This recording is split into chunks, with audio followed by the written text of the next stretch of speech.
Hey guys, it's me, Charlie. Today is March 30th, 2012, and my English Bidgie parakeet has laid eggs again. I don't know how many eggs she has, but you can see she's sitting on some eggs there. And she's been in the nest box for about a week, so she probably has 4 or 5 eggs. Hey, pretty girl. And,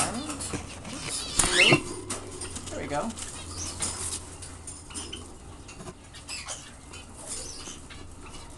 Hoping it scare her.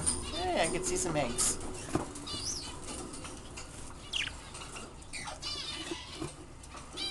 There we go.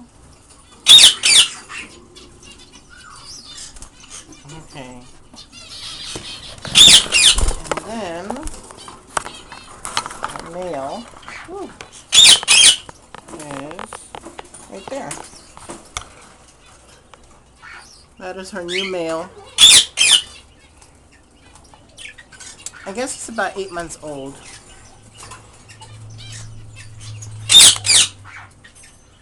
You're pretty. Just wanted to do an update. See you guys in the next video.